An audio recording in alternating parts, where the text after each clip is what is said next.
We now have these plants established. Now we need to figure out how we protect them from weeds, from disease, from pest, from everything else. And this is where I think some of the sort of tricks of the trade end up more coming into play. I keep records of everything. If you suddenly get a soil test back that has some weird imbalance on it, and then you look back and say, my goodness, I added way too much fish emulsion, or I put in 6 pounds of green sand, maybe I only needed to put in 1. You can teach yourself a lot by that. When I started farming, I read Elliot Coleman's book, The New Organic Gardener, which some of you probably have read, but I found it to be a real Bible for me as I began organic farming. And anything Elliot Coleman writes he's like in my pantheon of farmer gods.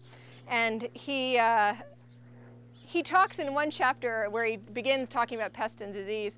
He talks about being plant positive versus pest negative.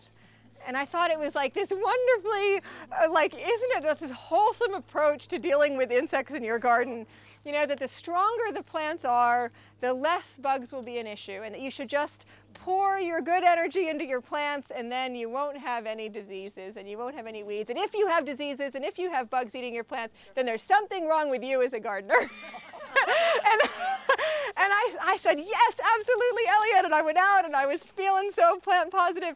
And then the cucumber beetles hit, and then the flea beetles hit. And I thought, this is, ridiculous. And I was reaching for every possible organic spray and everything I could find. But over the last 5 years, as frustrating as that is, he is actually right. That plants have evolved to work with a certain amount of pest pressure and a certain amount of weed pressure and a certain amount of disease pressure, and the strong plants will make it through.